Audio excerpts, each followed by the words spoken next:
Sorry about that. Hello and welcome to the Culture Co-op's preview viewing of The Cost of Darkness Part 2. This is our second showing in the set. So you're not going to see all the parts here today, but you will see a certain number of the parts that would follow what we originally saw a couple weeks ago. So we here at the Culture Co-op work to promote systemic change, inclusion, equity, cultural competency, diversity, literacy, and equality education for all.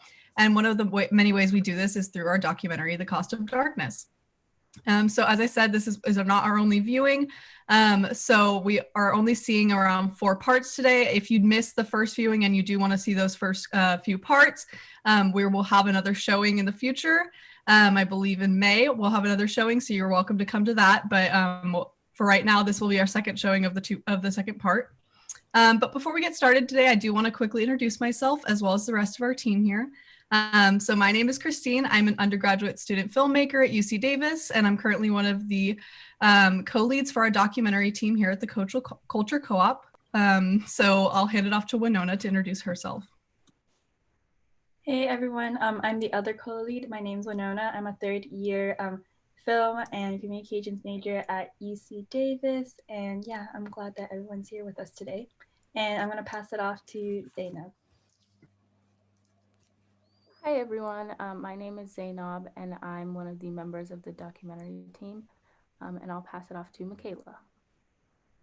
Hello everyone, my name is Michaela and I am another member of the documentary team, and I'll pass it back to Christine.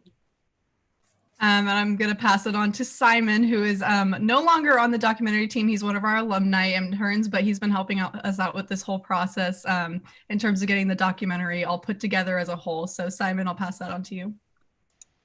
Hello, everyone. My name is Simon, and I am an actor filmmaker based in the Bay Area right now, but I am an alumni intern to the Culture Co-op, worked with Sandy, and I've been working with her for a while now with this documentary. So thank you for coming, and I'll pass that back to Christine.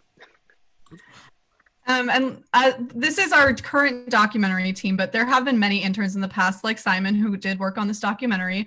So I do want to give a quick little shout out to them.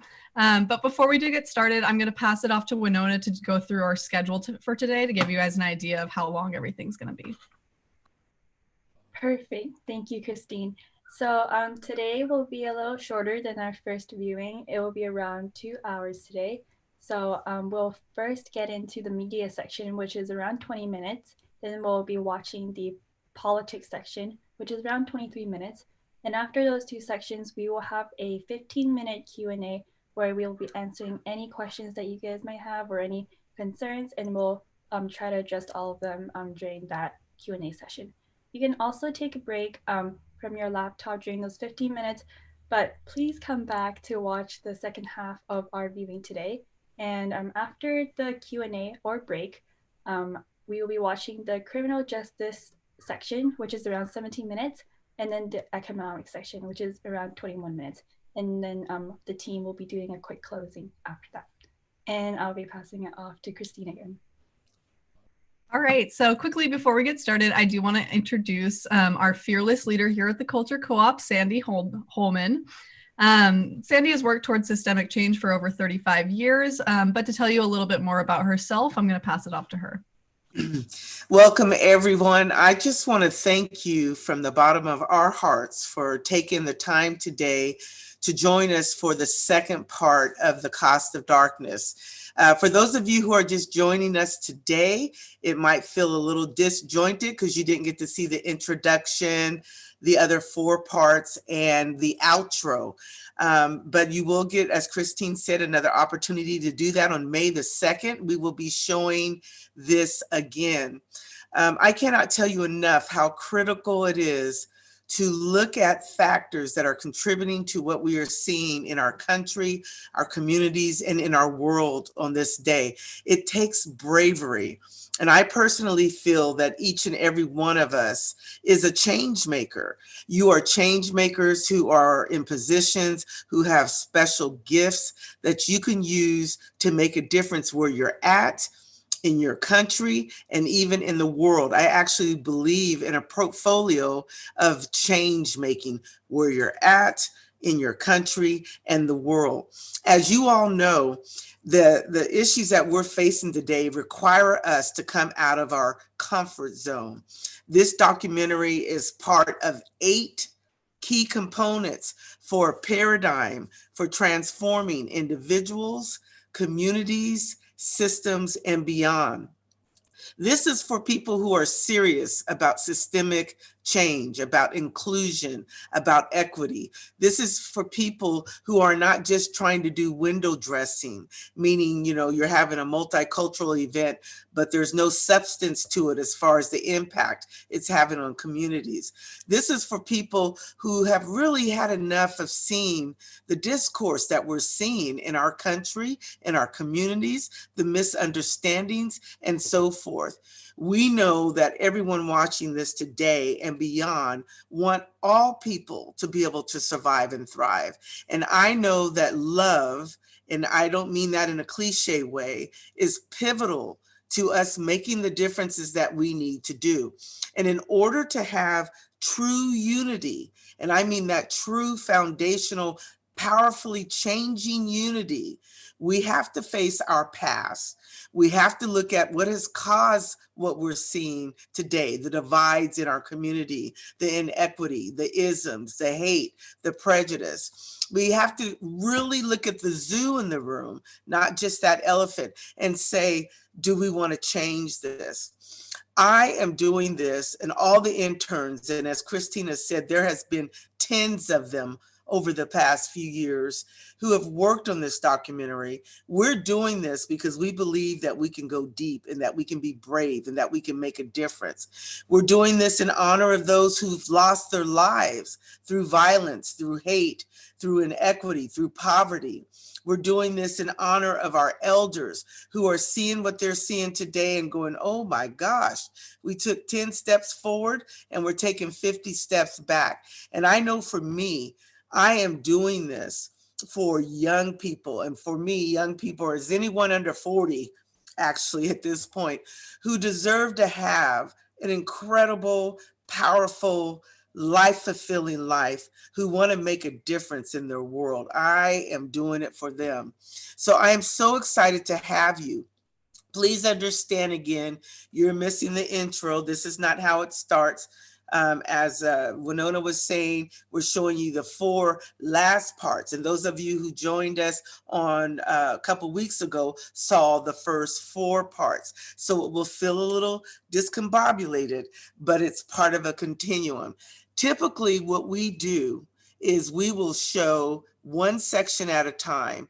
We'll do pre-facilitation, say, of the media section. We'll show the media section, and then we'll do post-facilitation. And over said number of weeks, we slowly take you through this process, in addition to exposing you to other inclusion workshops and other information, and giving you little tiny bits of homework to create that whole systemic approach. This documentary is not designed to just be used by itself. It's the tip of the iceberg.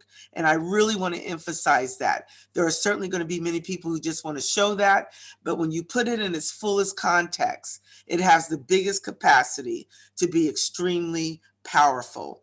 So I want to invite you to learn more about our paradigm for transforming individuals, communities, systems, and beyond. And before we start, and again, I thank you from the depths of my soul for joining us today.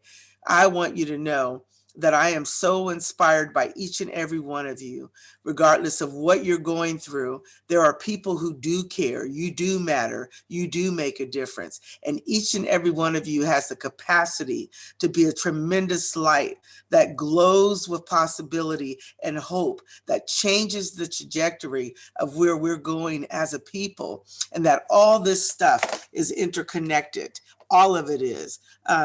The disproportionality we're seeing with COVID-19, the divides that we're seeing, the isms, the huge rise in Asian diasporic hate, along with all the other forms of hate. I want us to be bold. Times call for that. So I would just like you to all take a deep breath in with me right now and in honor of those who've already lost their lives, as we all agree to step up. And when you breathe in, I want you to breathe in the love. I want you to breathe in through your nose with me right now. Take a deep breath in and blow out anything unbecoming. I thank you for your time today. We don't take it for granted. And with that, we look forward to talking with you at the break. And we'll go ahead and turn it over to Simon to get started. And thank you to all my interns who've made a difference already.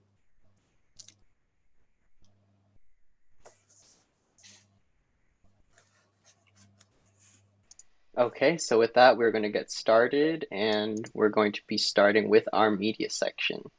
And here we go.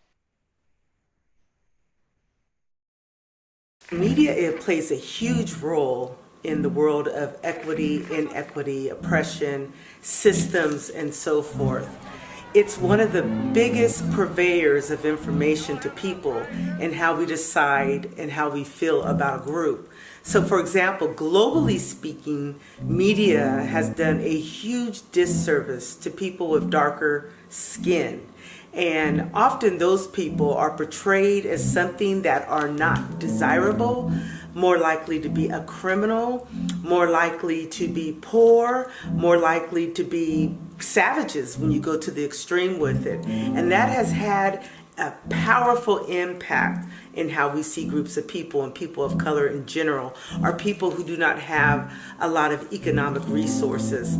So for example, it's not uncommon for people to watch a lot of movies from some of the mega conglomerates as it pertains to children's programming, and after watching years of that, be afraid of someone who has darker skin. If we really want to make a difference, and our organization, the Culture Co-op, is trying to do that, we have to see the manipulative role that media plays, the inequitable role that media plays, and now that media is more instantaneous, meaning social media, TV, movies, all of those go global very quickly, the impact is even more tremendous. And if you don't think that's the case, all you have to do is go to various cultures and countries where people are doing surgeries to change their eyes, or getting bone surgery to lengthen their legs, are bleaching their skin with toxic chemicals because they want to meet the standard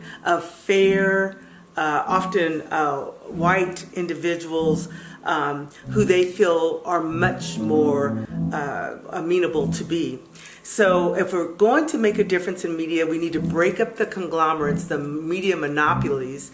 We need to understand that most of our information comes from very limited sources, and they decide what's going to be in all of our papers, what's going to be in all of our media content, what's going to be on our televisions and on movie screen. And we need to make sure that cultural groups, a variety of them, are on the commissions which decide what is going to be showed, what shows are going to be approved, fairness across gender, all these kinds of things.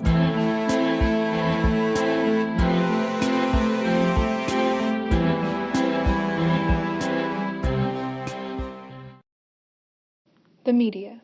This institution's power often goes overlooked and forgotten. As a society, we often forget how the reflection of screens becomes the reflection of our ideas, beliefs, and world. But when we look at this quickly evolving enigma, our screens become a little more active than we believe.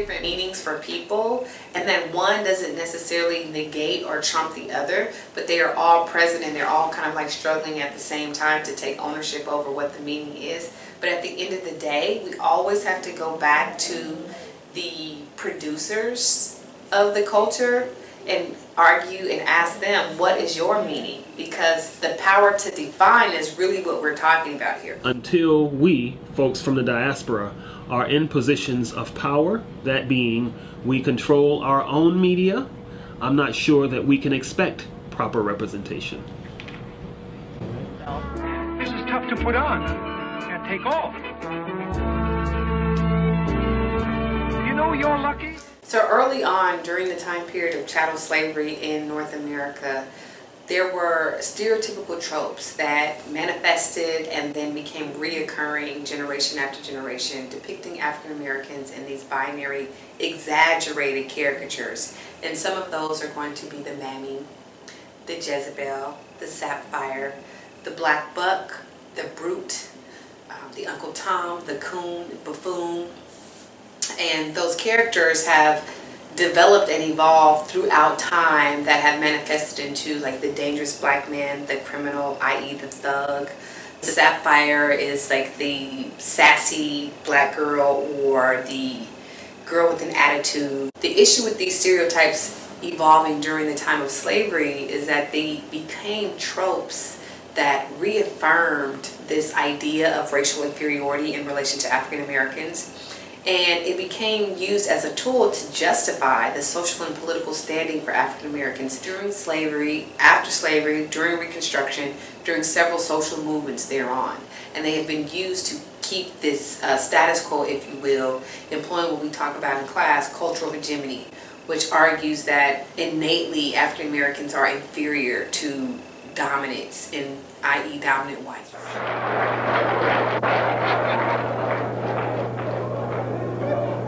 Who taught you, please, who taught you to hate the texture of your hair?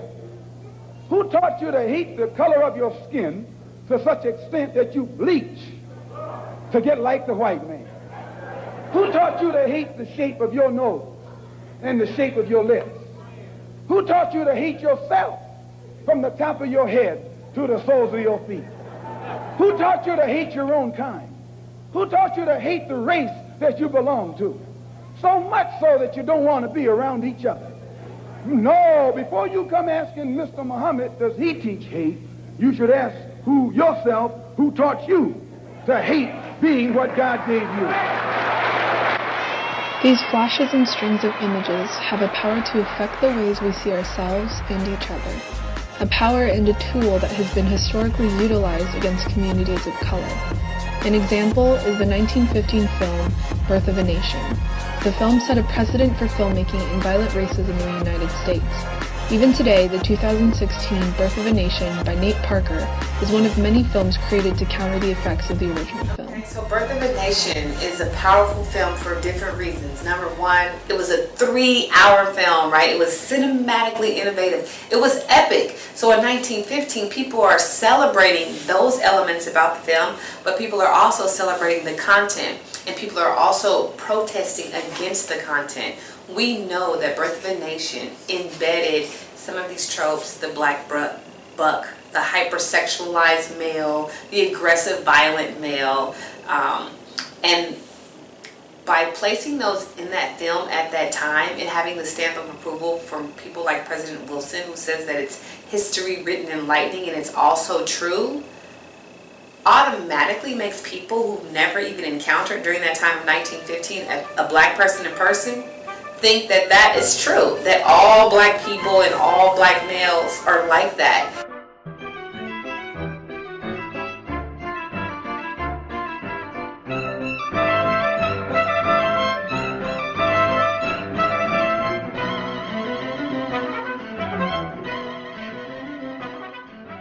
Birth of a Nation, it justified a few different things, right? It was used, like you said, to justify the dangerous black male criminal, which at that time was used to justify lynchings, beating by the police, and other forms of being killed by people in positions of authority. What we're seeing is that same trend. It actually never ever really stopped. Today what's happening, people are arguing is a form of modern day lynching because we're still not clear as a mass of people what the laws are in regards to police. There's this thing I call the black factor, and what that is when you're black or when you're of any race, people, not everyone, but people will try to factor that in somehow. They'll see you and they'll see your race and they'll immediately start thinking, okay, what can I say to this person that they'll resonate with? Well, you start trying to make assumptions about what kind of music do they like, what languages do they speak, where they stand on certain political issues. You try to use race to factor in all these assumptions that you make. And my experience with race is that I grew up in a place where it kind of didn't matter. It was a pretty nice community. People kind of treated you as you were. No one was overtly racist or racial even. But there was still the black factor that I noticed that sometimes I don't care that I'm black. My friends don't care that I'm black. But some people do care. And because they care, I have to be aware of that. So hegemony is essentially defined as a way in which small amounts of people in power have been able to establish their viewpoint to the rest of society.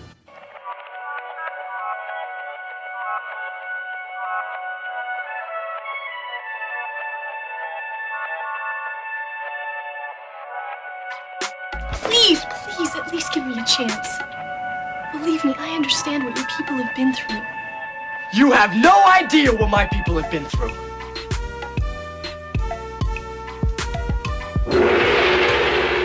What's happening, hot stuff? And I want some of your wives. كم واحد بدك؟ 20. No. Soul Man. He didn't give up. He got down. These are the 80s, man. It's the Cosby decade.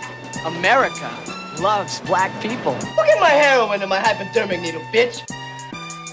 Give me some more watermelon while you're at it. Yes, dear. White fat ass slut.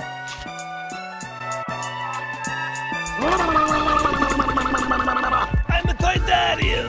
My tricks don't work on me. Only money. This is getting out of hand. Ah, woo! They were into doggy style before the missionary position.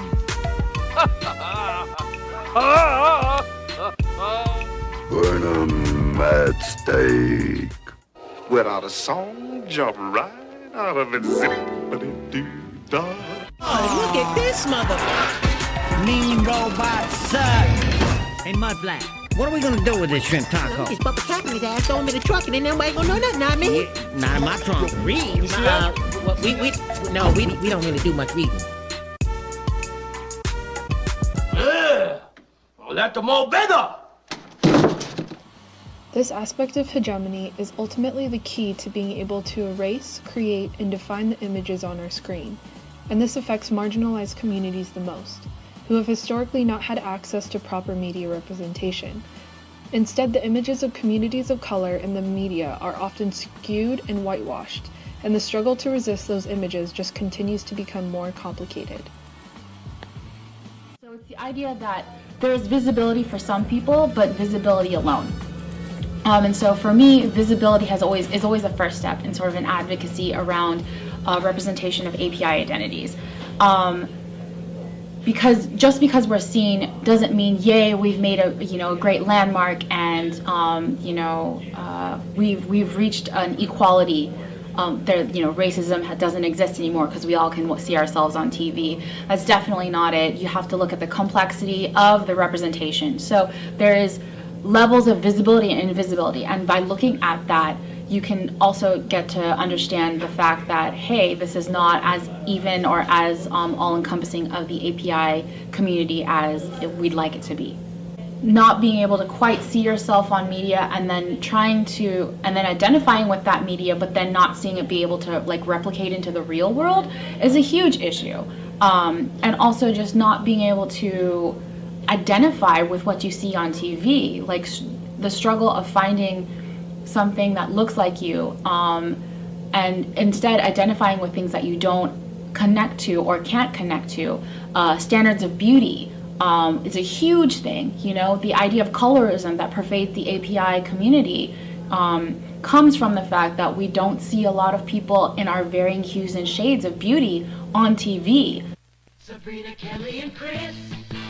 Yes, Charlie's Angels. Beautiful dolls. Magic Chris, wherever she goes. In Charlie's Angels, beautiful clothes. The lighter spectrum of people who have lighter, you know, skin tone are definitely viewed on TV, but where are, you know, our dark-skinned Asian Americans? They're just not as widely represented. And so what does that do for a community that who looks like that? What do they see themselves? They don't see themselves, so what do they identify with? And then what are they doing to themselves to furthermore identify with that and or figure out what it means to have that kind of dissonance with the what they see and who they are. It definitely affects how you can like move through this world and how you feel comfortable and safe moving through certain spaces because you belong, because you fit in, as opposed to not fitting in. Hey! Well, I'm here at the Academy Awards, otherwise known as the White People's Choice Awards. You realize if they nominated host, I wouldn't even get this job. No black nominees. That's the big question. Why this Oscars? Why this Oscars? You know, it's the 88th Academy Awards. It's the 88th Academy Awards, which means this whole no black nominees thing has happened at least 71 other times. That's right. Is Hollywood racist? You're damn right Hollywood's racist, but it ain't the racist that you've grown accustomed to. Hollywood is sorority racist. It's like, we like you, Rhonda, but you're not a Kappa. Results of tonight's Academy Awards have been tabulated by the accounting firm of PricewaterhouseCoopers. They sent us their most dedicated, accurate, and hard-working representatives. So I want you to please welcome Ming Zhu, Bao Ling, and David Moskowitz. On an institutional level, this concentration of power is shown through media ownership. 90% of the media are controlled by 6 large conglomerates. This is what we can mean when the power to define is given just to the few, which allows for false truths to disseminate through the screen. The media is also known for reframing images to create new truths. One example is Yahoo News' coverage of Hurricane Katrina in 2005. The sources covered the aftermath of the natural disaster. One of the images provided was of a young African-American boy carrying food supplies.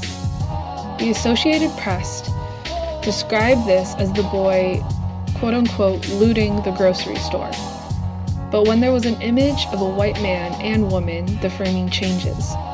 The two of them were described as, quote-unquote, finding food for survival. This indicates the role of race in media framing. Another example is the difference between sports fan celebrations and riots in the media. In various instances of sports fan celebrations, groups of predominantly white men receive no criticism for property damage and police antagonism. However, this was different than the large pushback against the 2015 protests in Baltimore as a result of the murder of Freddie Gray. The people of color involved were described as violent and destructive. Again, this showed how race played a critical role in defining the media. In the United States, not all people are represented equally in the media. As Malcolm X stated, the media plays a critical role in maintaining and redefining racism in the United States, and the media only continues to transform on a day-to-day basis. Our screens have gotten much smaller, but the issues have only become much more complicated. Even though we have the world at our fingertips, we are only seeing a reflection of those who have media control. The internet, that used to be one of the few open spaces, is also currently being encroached by corporations through net neutrality.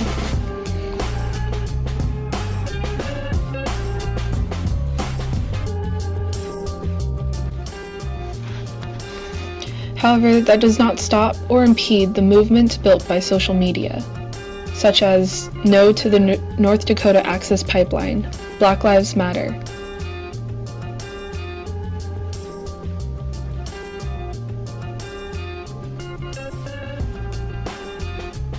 Tarana Burke's Me Too campaign, and Hollywood's Time's Up movement all have different varying degrees of success and challenges, noting that media is a tool, either to control the masses or for resistance. The power to define is the power to reshape how we see ourselves and each other. Media can become our biggest ally or our most terrifying nemesis, as we continue to fight for the power to define our own images.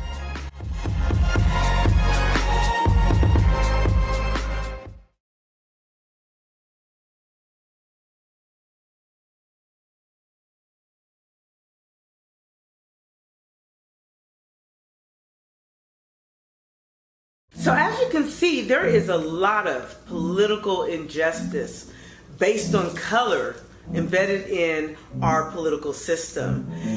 We have got to totally address things like gerrymandering, the electoral college, corporations being treated like an individual, voter suppression tactics, which are disenfranchising whole communities and their ability to be able to vote. And also we need public funding of potential candidates. The Culture Co-op is working very hard to partner with political advocacy groups which understand the importance of transforming and addressing these issues if we are serious about having a cross-representation that reflects the ideology of most people in this country. Currently, the way things are set up, the extremes are ruling the day, and quite frankly, it's taken us to a nefarious place. So anything that helps us to address making sure districts are represented with representatives who reflect the power that they represent, and anything that we can do to reform the electoral college and some of those other issues I just mentioned are helpful. By partnering with the Culture Co-op, you will indirectly be a part of making those things happen. And we hope that we pull ourselves back from the brink of political disaster by partnering with you and others who are trying to make a difference. Thank you for your support.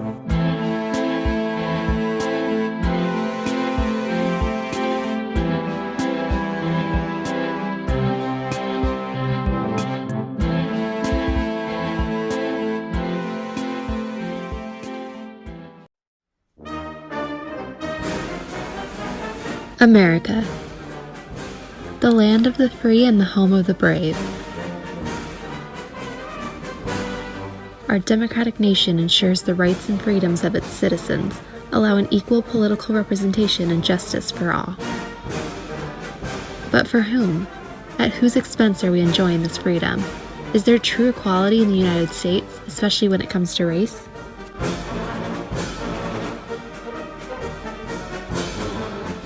Today's political system is embedded in messy affairs that favor the rich and powerful over the majority of Americans.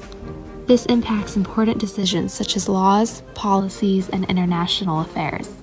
The archaic system of electoral college and voter suppression continues to prevent our society from achieving equal political representation. This leads to unreliable and questionable leaders who are dangerous to our nation and our world. Factors such as the Electoral College, unequal political contributions, gerrymandering, voter suppression, anonymous funding, and corporate influence must be addressed in our national discussion. According to John Powell, a professor at UC Berkeley, race is embedded into America's institutions and structures. Electoral College, which a lot of people hate, most people don't realize, Electoral College was about basically giving slaveholders more power for national elections. And even African Americans will talk about being 3/5 of a person. 3/5 clause in the Constitution was not recognizing the personhood of blacks at all.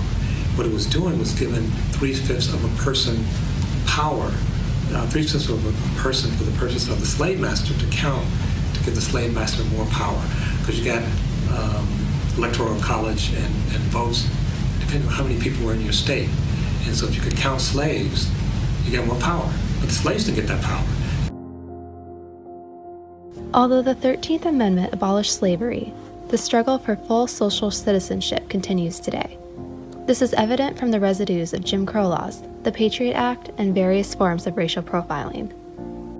Although the general public's opinion may have briefly shifted with President Obama's election, we are far from being a post-racial society, as author and civil rights activist Michelle Alexander explains. The superficial appearance of racial equality that Barack Obama's election has afforded serves to mask a deeply disturbing underlying racial reality, which is that large segments, a majority of African American men in some urban areas are either under the control of the criminal justice system or branded felons for life, locked in a permanent second-class status. This vast new racial undercast, and I say caste, not class, because this is a population which is locked into an inferior status by law and by policy.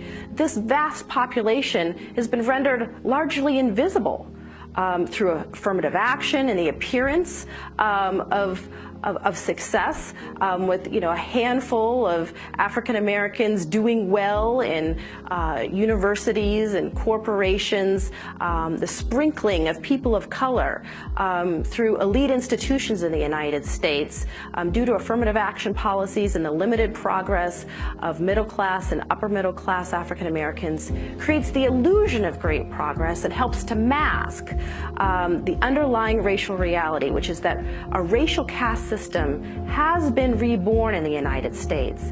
Political rhetoric of fear is still very effective in our country, amplified and reinforced by the media. In fact, recent policies still target ethnic groups in the name of security and safety. As more people of color increase in the U.S., policies and laws are being created to systematically oppress them. A prominent example of this is the 2001 Patriot Act, which allowed the government to conduct searches without obtaining warrants. Hamza and many communities were affected by this, as it impeded on their civil rights. Of course, right after 9/11, with all the media and the press against Islam and Muslim, most of us were scared. Most of us were scared. The women who used to have a scarf took their scarf off. Some people even changed their name so they won't be recognized. That's true. I know, at least in here in Davis, a fellow Muslim called me one night and said, the FBI wants to talk to me, wants to inspect my house. I said, well, they're not allowed unless they have warrant for your arrest or inspection. So, but they said they first meet with him. He called me to go to meet with them. They met us here behind the Safeway, so we went and we had the discussion with them. So these things happen. The dehumanization of minorities, as seen in the Patriot Act, is fueled by political rhetoric. Our political rhetoric has been divisive in this country, creating an us versus them dynamic among communities of color in the mainstream society. Historically, people of darker skin, different religions, and different identities have been targeted in politically charged racial warfare. For example, the Reagan administration and the Republican Party's policies on criminal justice helped to further stratify the black and brown bodies who were already marginalized in the society. These negated the community's political power, keeping people from having their voices heard. With this limited influence on politics, fewer people are able to be represented in the national political setting. There's a study about who has influence on the political process, and the bottom 20%, which is disproportionate to people of color, the bottom 20% economically have zero influence on the political process, zero. Whereas the top 1%, meaning the elites and the wealthy, have huge huge. How do corporations get this much power? Because of the campaign finance system that allows them to become influencers in government to effectively own politicians who then do their bidding for them. You got to change the campaign finance system. If corporations weren't sources of funding for politicians the way that they are, politicians would not be nearly as incentivized to then do stuff for the companies that allows them to have effectively 0% tax rates, offshore tax havens, function in ways that are completely extrajudicial. When you look at the focus on crime, the focus is mostly on street crime. Way after that is white-collar crime, and way after that is crimes committed by corporations who end up, paying some meaningless symbolic fine. So number one, you've got to completely upend the campaign finance system. We need to elect people that will actually hold corporations accountable, and the only way we're going to get those people as prominent potential elected officials is if you take away the power of the corporation to be the most attractive source of money for elected officials. So it all goes back to campaign finance. Corporations have this much power because they're allowed to buy this much power, and we've got to take that ability away from them. What is considered corruption, perhaps in other parts of the world, is perfectly legal here in the United States Capitol. Taking bribes, accepting money they shouldn't be accepting. Even at the highest levels of the U.S. government, including Congress, there are recent examples of corrupt practices that are taking place. Hundreds of millions of dollars are spent every year in Washington by lobbying firms that often employ former lawmakers. Nearly half of all U.S. members of Congress leave office and become lobbyists. And in 2010, the U.S. Supreme Court ruled in a case called Citizens United that corporations and unions could spend unlimited amounts of money on election campaigns. These developments have led to a sharp decline in public trust of the U.S. government.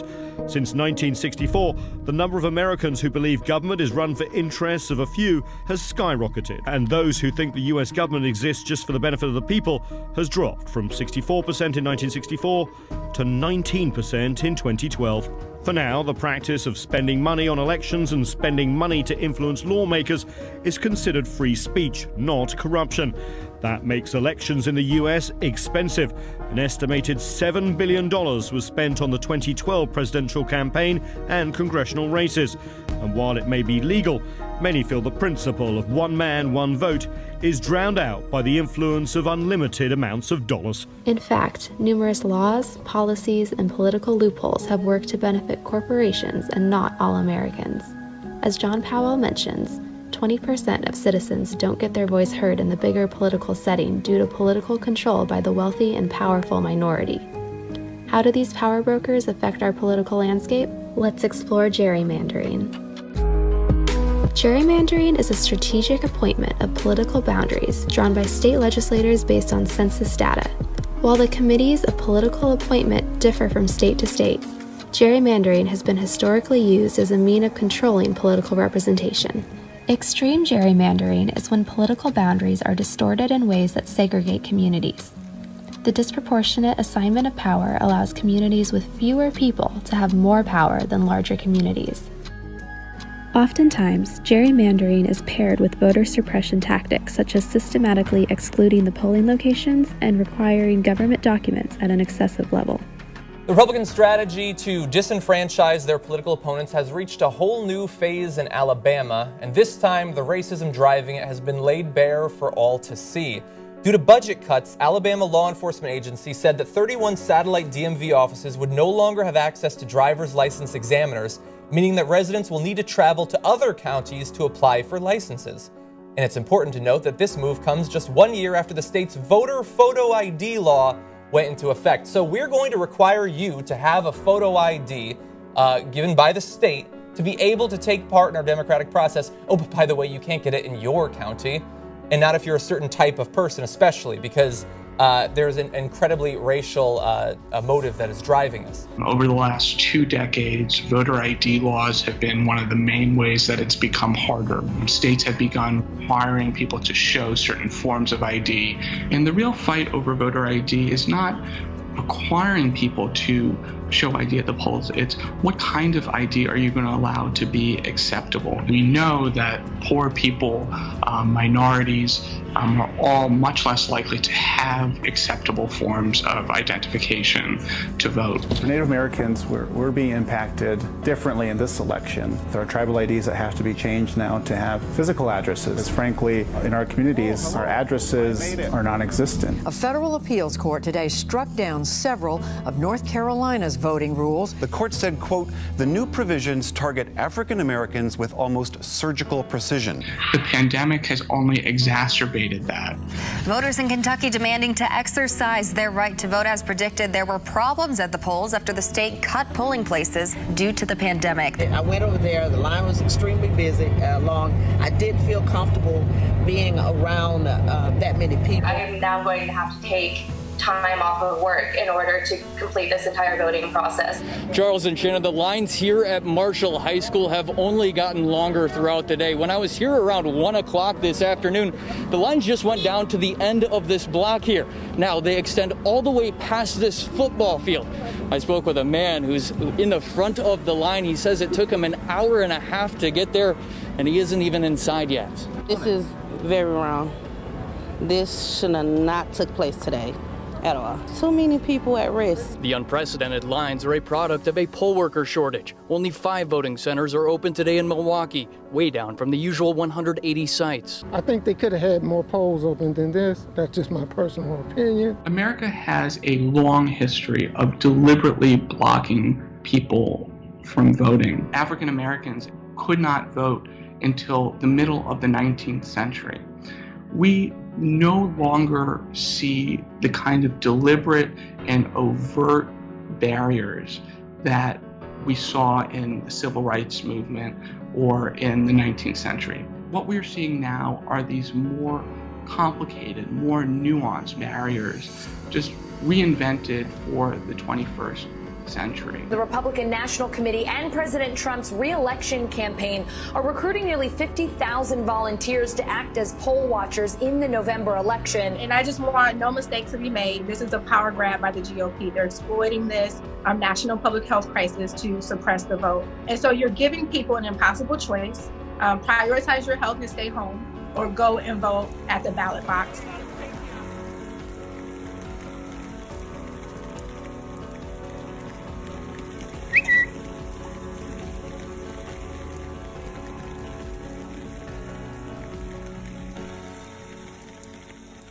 I have been both encouraged and dismayed by what I've been seeing. Lines at 5 voting polls down from 180. Lines wrapped around the block twice, sometimes 3 times.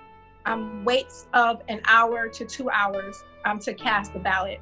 What encourages me is that people are still feeling compelled to exercise their right and to fight for what they know that they deserve. I'm just glad people came out. I'm glad that they weren't stopped. But at the same time, literal lives are at risk. The Brennan Center for Justice has found at least 17 million voters were purged from voter rolls nationwide between 2016 and 2018. And counties with a history of voter discrimination have been purging people at higher rates than the rest of the country. Voter purging is the process by which election officials remove names from the voter rolls. For a whole bunch of reasons, we want certain names removed. We want the names of people who have died or have moved out of the jurisdiction or are no longer eligible.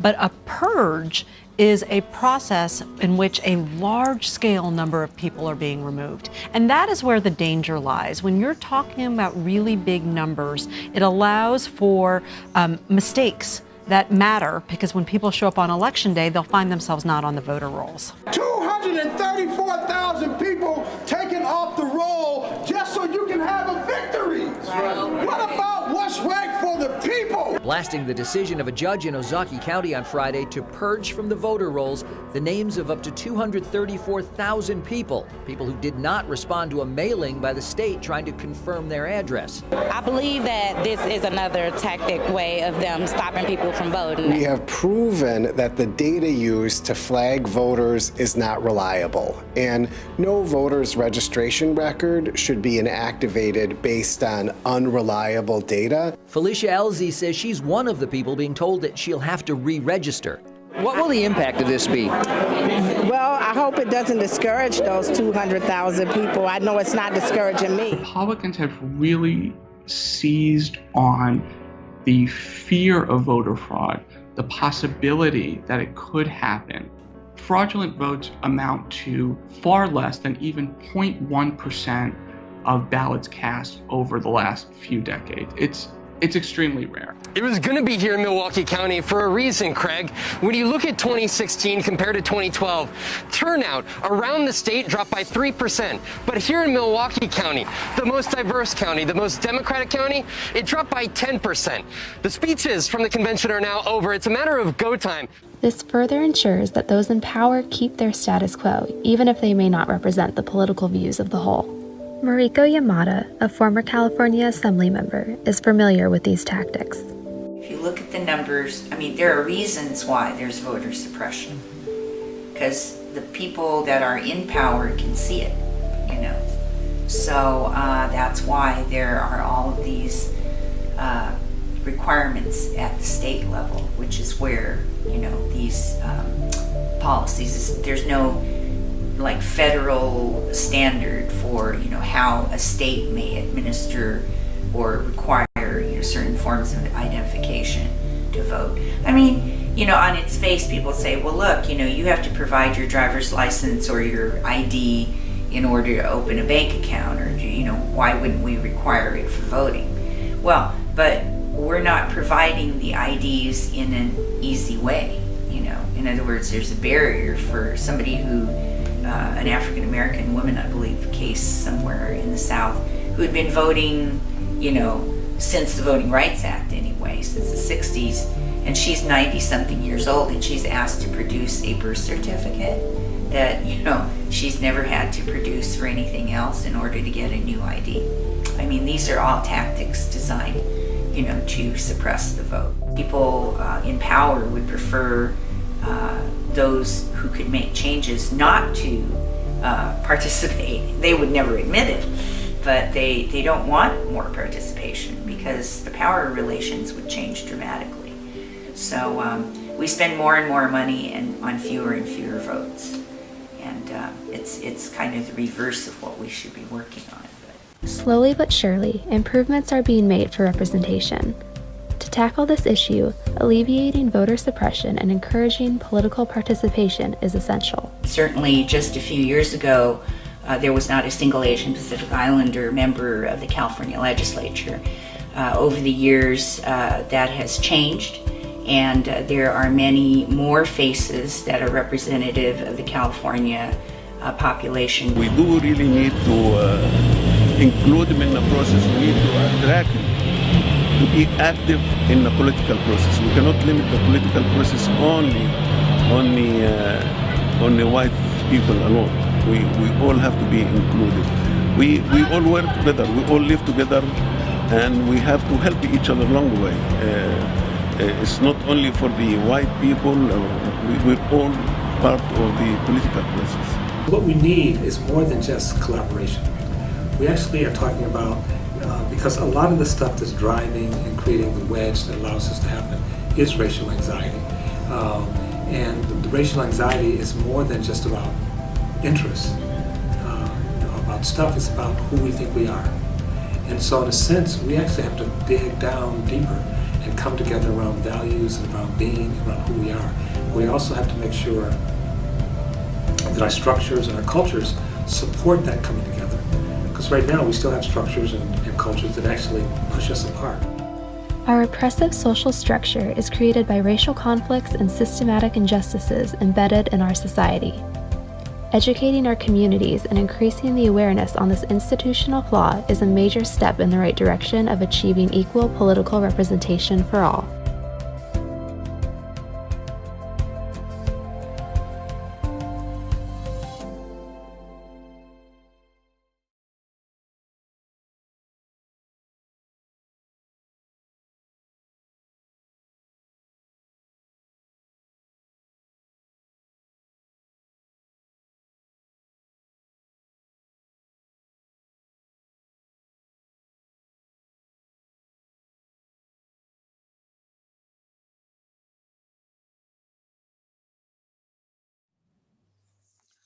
Again, I want to thank you for joining us today. We still have 2 more parts, so don't leave us.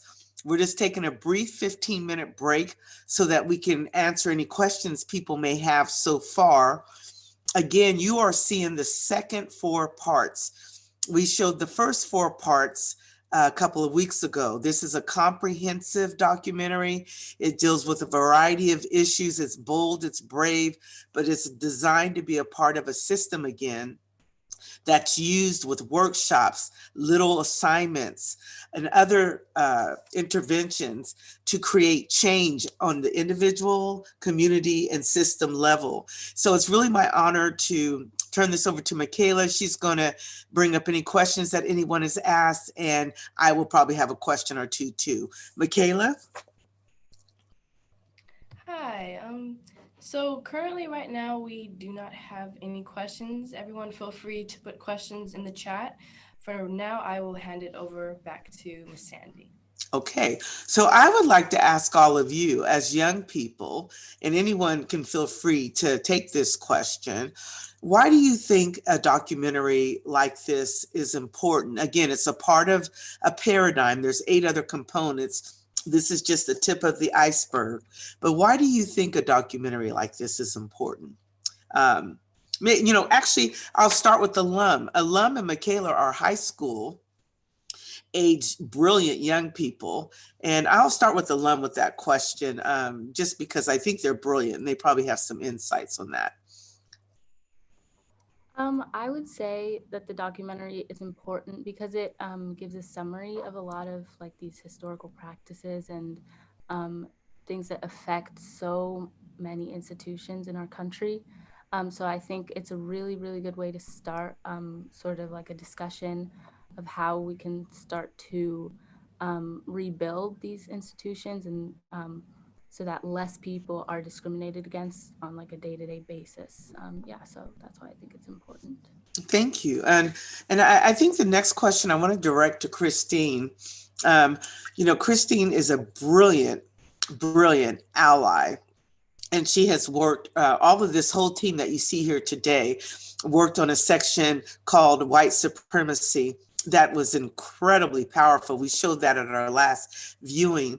But often people will ask me the question, why should white people care about these issues? And I would love you to comment on that, Christine. Why do you think it's important for all people, or in this case, white people, to also care about these issues?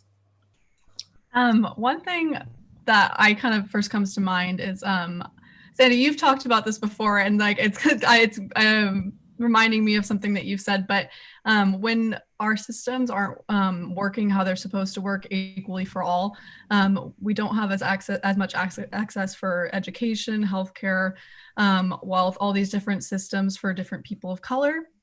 And when they can't get the quality education that they deserve or quality healthcare, we can't.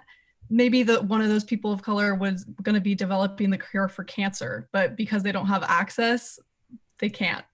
So I think it's really important that everybody has access to all those things completely equally. And that's something that you've said before. And so I'm going to definitely quote you on that one, but that's something that always really sticks out to me.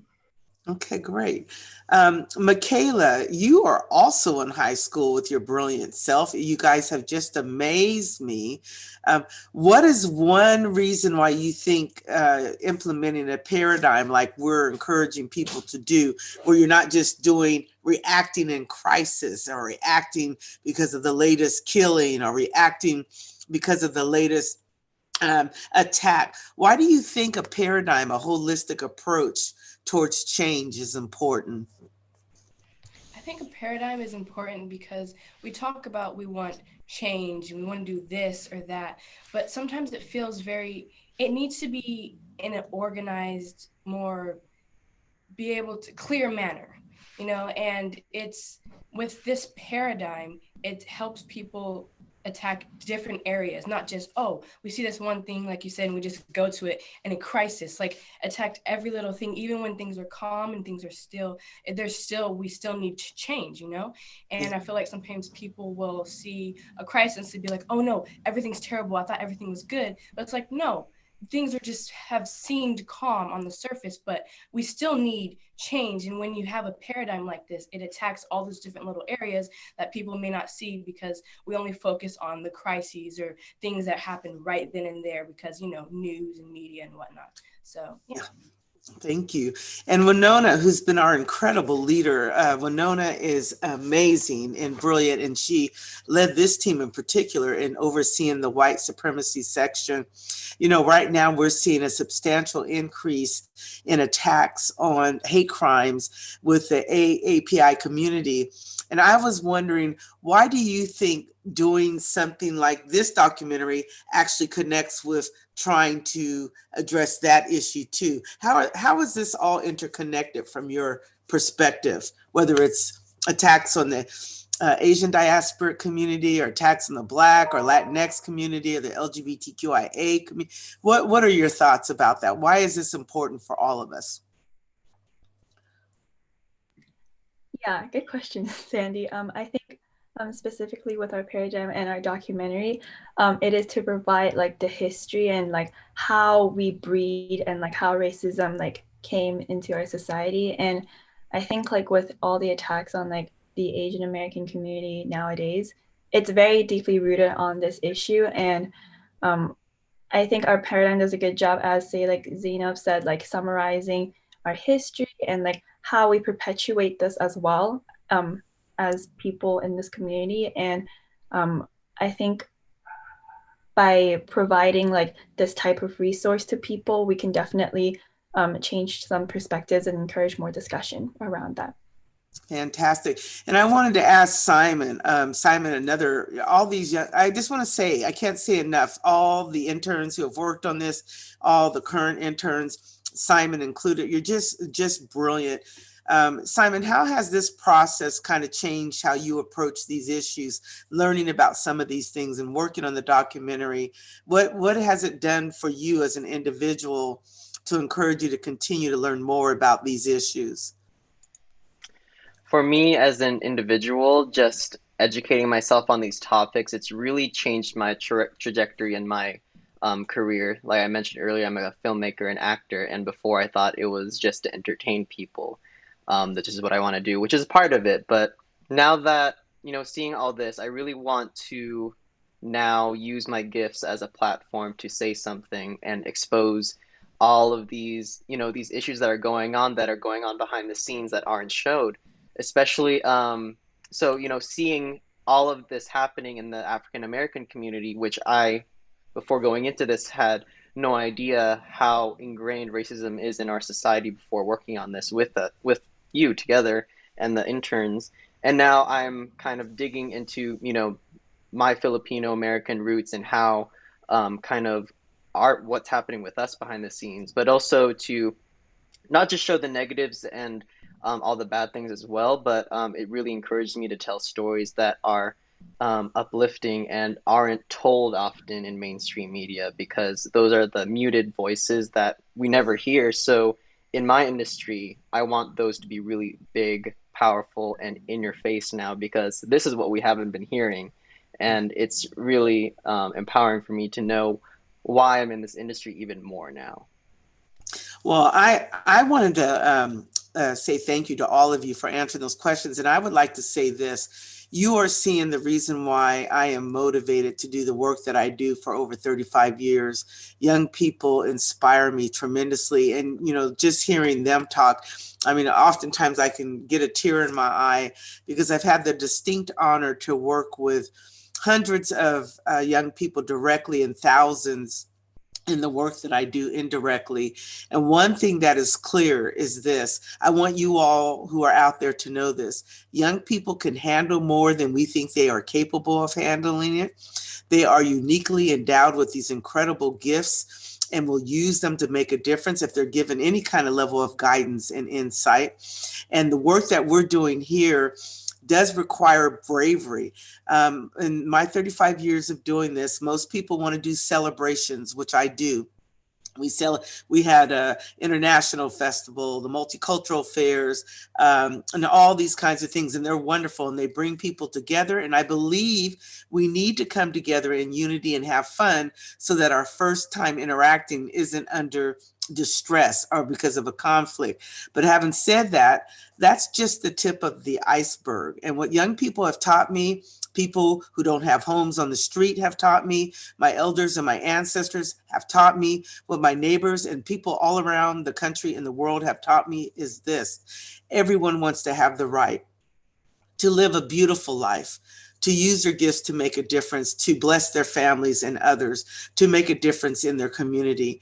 And I really feel that this is an all hands on board situation where we all have a responsibility to dig deeper beyond just celebrations, beyond just going out to ethnic restaurants to eat, beyond just buying relics to have in our homes, but actually getting to know something about our history as a humanity and how it interconnects with what we're trying to do.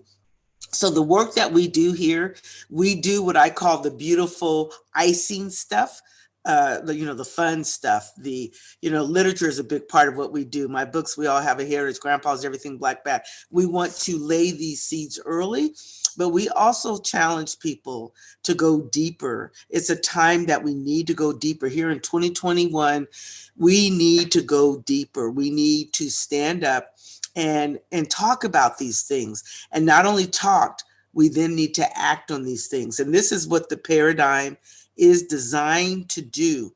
It's not just this viewing. In fact, for those of you who are seeing this today, it can feel very discombobulated, like, how's this going to help? Well, you haven't had the pre-facilitation and the post-facilitation and the little simple homework assignments that help you have a foundational understanding of these issues so that your policy making, your community engagement, your interventions, your visioning, your coming together in unity in a true way is more informed. That's what I want to say to you all today, and that's why I'm so thankful for this. I personally feel, as I approach my 60th decade here in the next few years, that if we do not do these things at a deeper level, we will continue to see an escalation of violence, of discourse, of divide, of hate, of a lot of things that are unbecoming. And as a person who operates on what I call purple love, love is critical.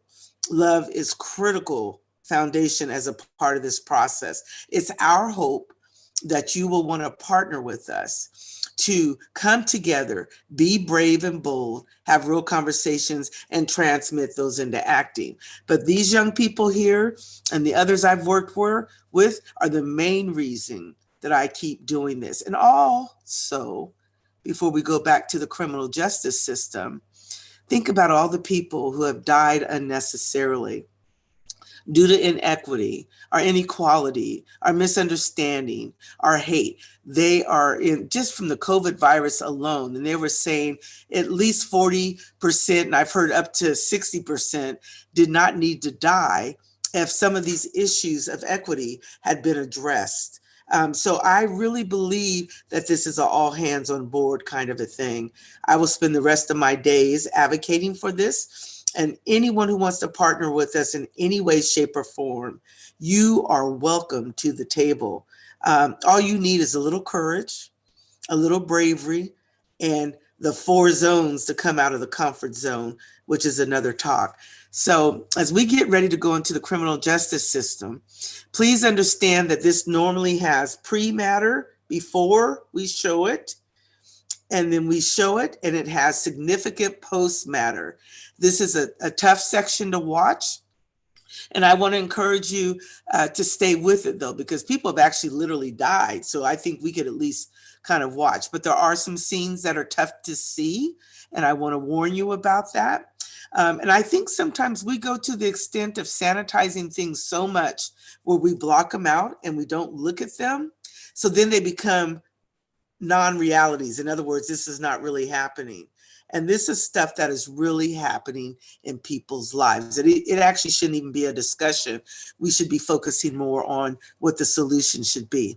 So please stay with us as we show you the criminal justice and the economic section. And as Christine said, we'll come briefly at the end just to say thank you and bye and to talk with you.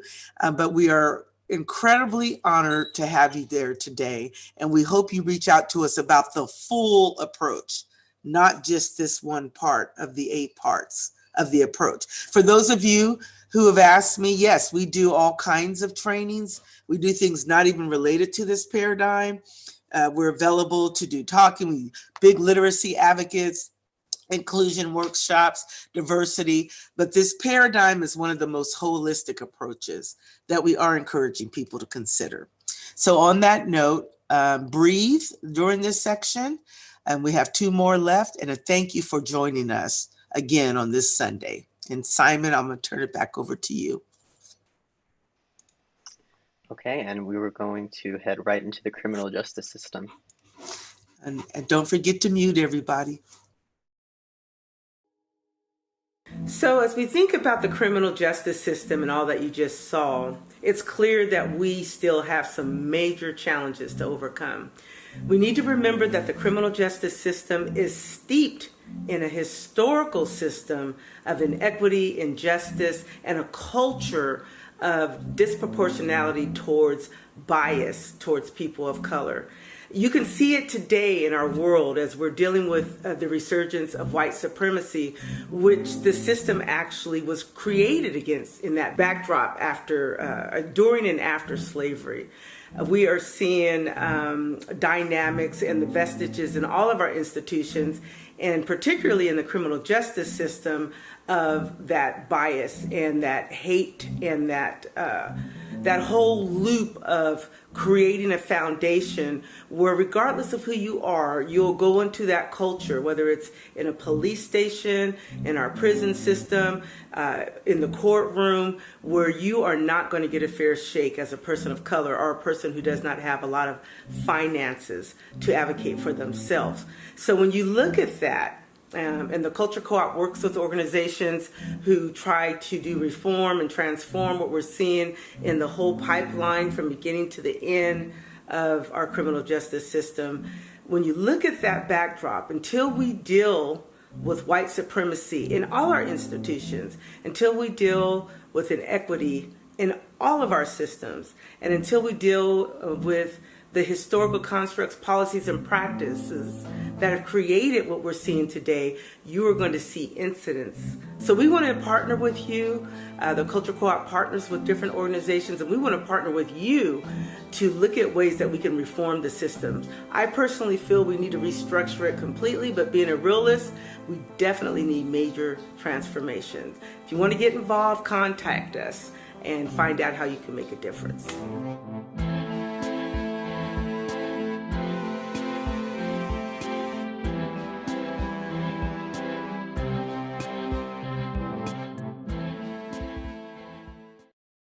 For what they claim is a pattern of abuse targeting black students.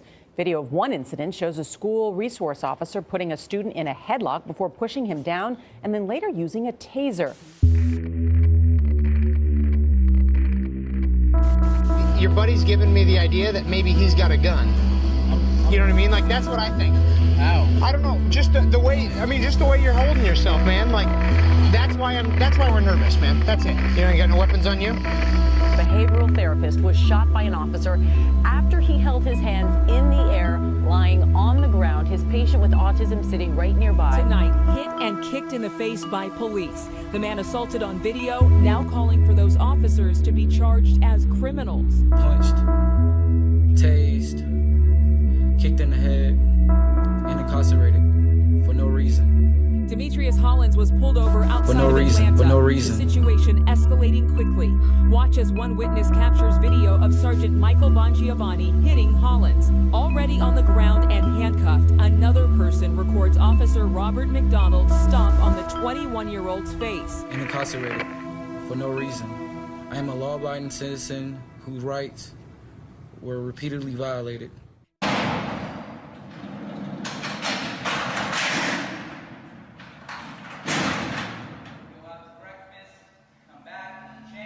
If you are a young black male, the chances of you facing jail time is 1 out of 4, which is far greater than your chances of going to college or even getting married.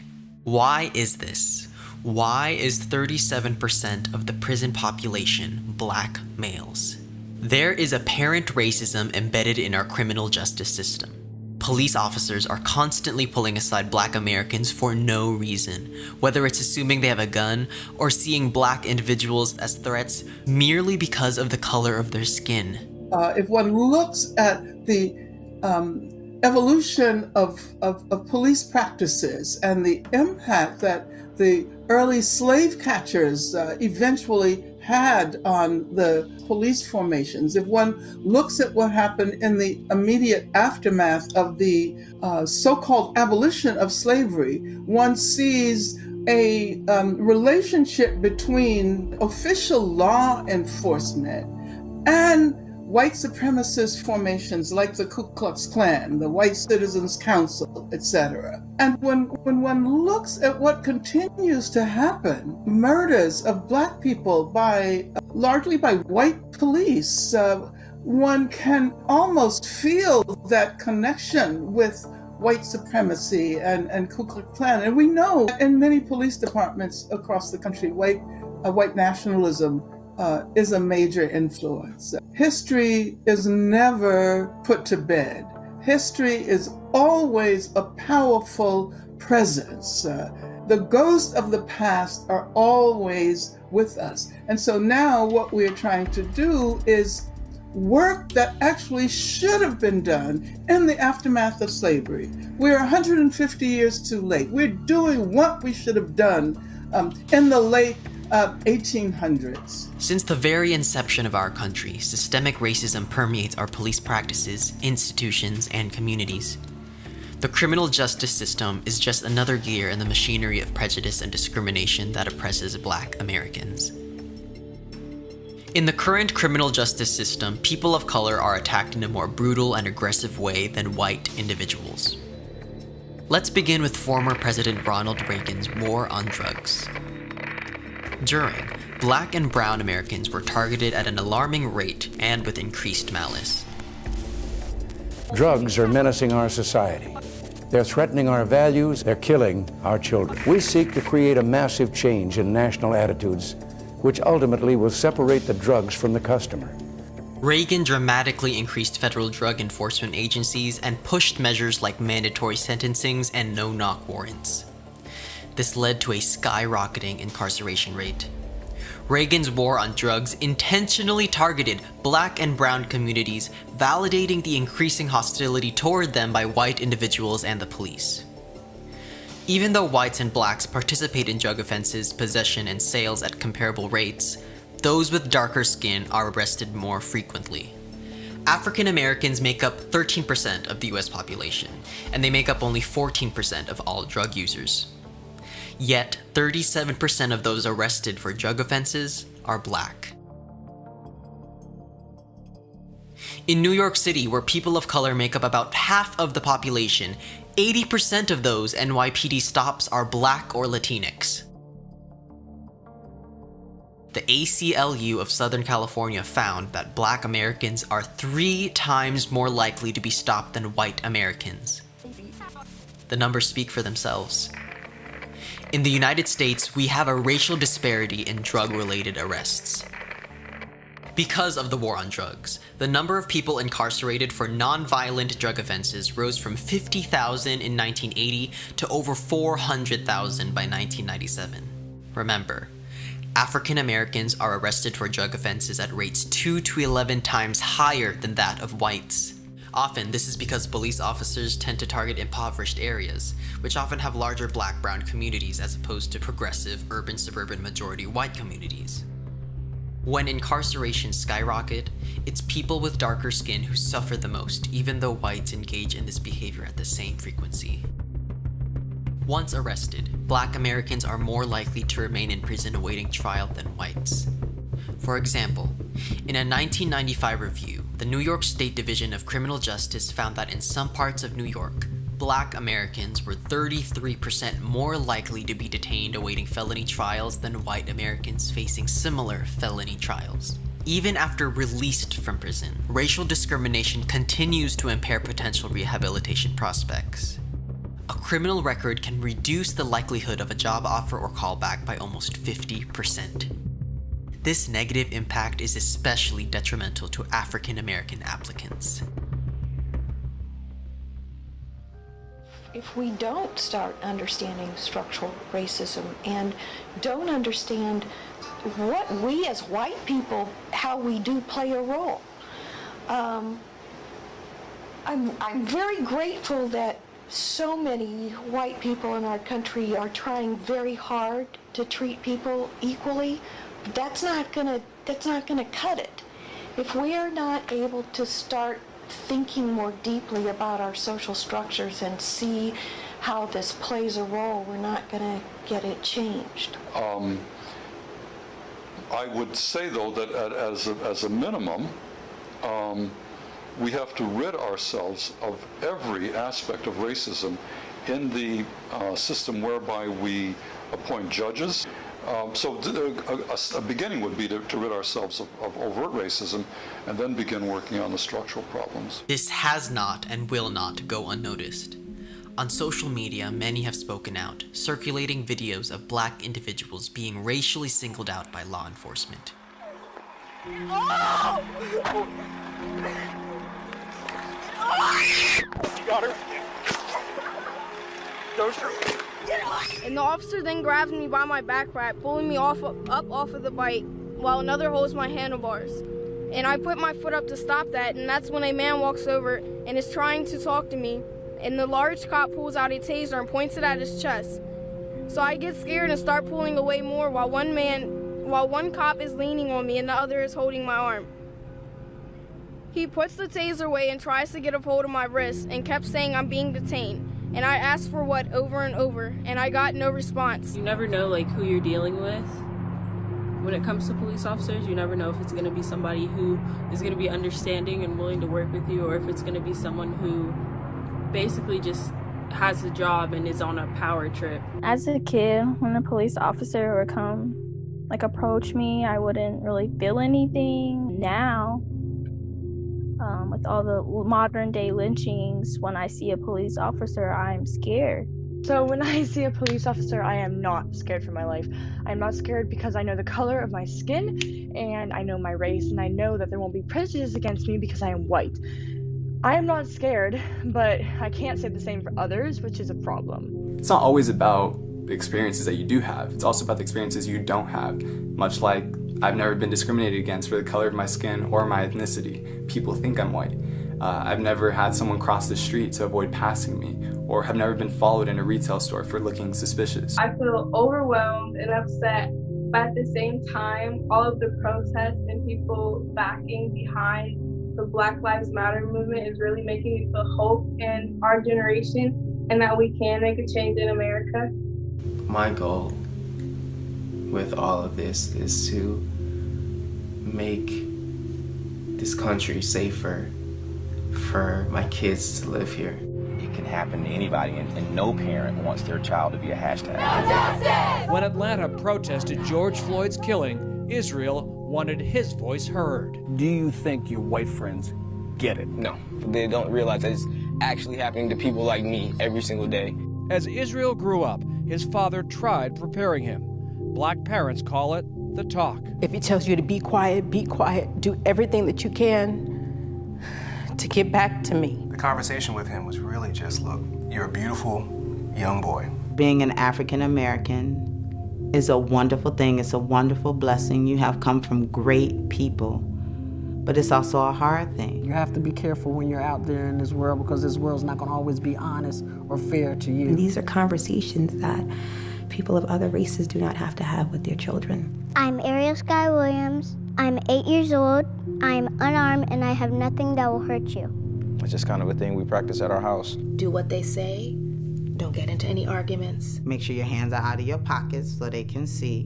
Why would a police officer assume that you did something bad? Maybe because of my skin color.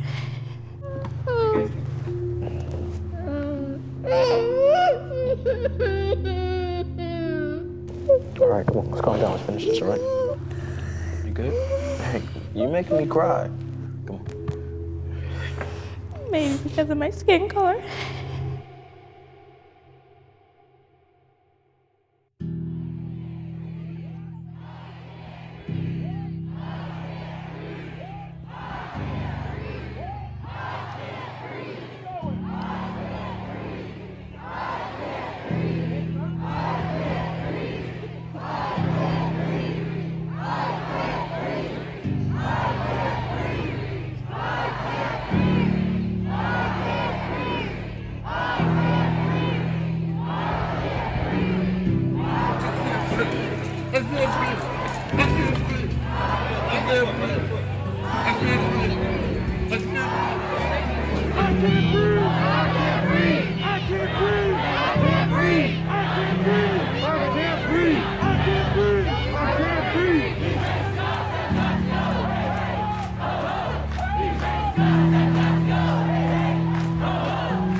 I cannot breathe. Don't shoot! Don't shoot! Don't shoot!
So as we think about our economic system in our country and beyond, really, because they're very integrated, we have to hold account to the fact that the wealth of this country and many others, particularly in the Western world, was built on slavery.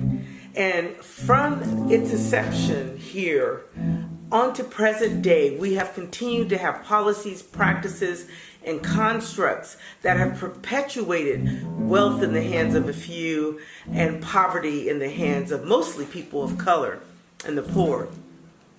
Until we realistically address this and look at that and the continuation of segregated communities as a result of redlining and perpetual oppressive policies perpetuating wealth and poverty, we're not going to change anything. Communities' wealth is staying within communities as a result of that. Also, our system, our global wealth system, is by and large controlled by banks, international banks, as well as national banks, in addition to corporations. And these have become big monopolies of massive wealth and control and power. And they need to be broken up. History has taught us that. They have to be broken up, or otherwise a very few will control the economic destiny and livelihood, really, of the masses. And that is what is happening today. Whenever you have a small group of people controlling most of the world's wealth. So the Culture Co-op is working with experts and other people where this is their expertise to encourage people and educate people about what are some of the real issues, this secret economy of sorts that no one can really track, that is going on, that is keeping so many of the world's people in poverty, so many of the world's, our country's people in poverty, and also disproportionately affecting people of color. We're working with folks who are trying to address those issues that I just mentioned, and we need you to partner with us and other organizations who are trying to address economic inequity so that we can change the status quo. Then we will really be talking about systems change.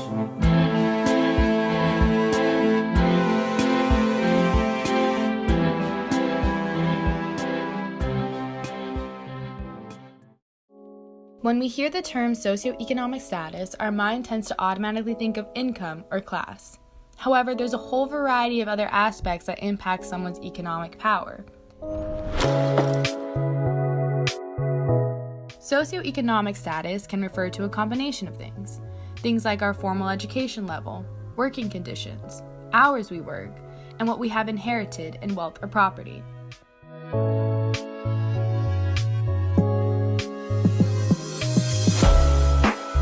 It's evident that in our country, in order to survive and live a healthy, comfortable life, money plays a major role.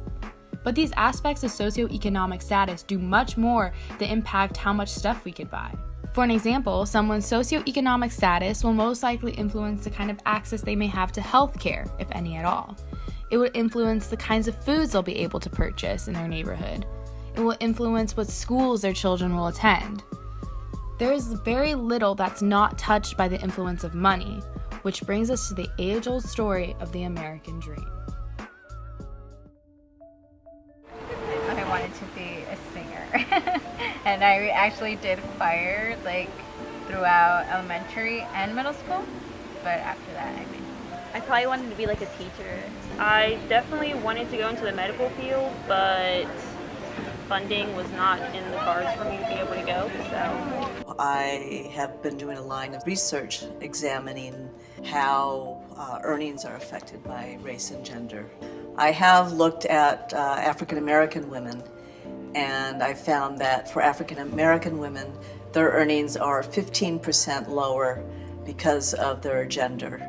It's 9% lower because of their race, and being a woman of color, there's an additional 3% penalty as well. Is there an element of double counting, or is there a double negative here in the sense that you get the one form of inequality because of the racial aspect and then another aspect of it because of the genders? Well, for African American women, instead of having double discrimination, there's actually triple discrimination. Your gender and your race discrimination don't add up to your total discrimination. In fact, there's an additional 3% penalty for the intersection of your gender and your race. The restaurant industry right now is one of the largest and fastest growing industries in America. It's almost 14 million workers. 1 in 11 American workers currently works in restaurants.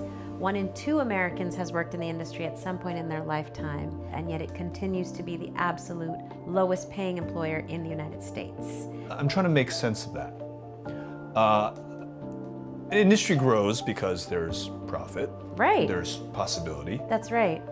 But the people who are actually working, who are essential to that particular industry, are seeing none of that return. That's right. That is purely political and historical, because there's a very powerful trade lobby in this industry, the National Restaurant Association. We call it the other NRA.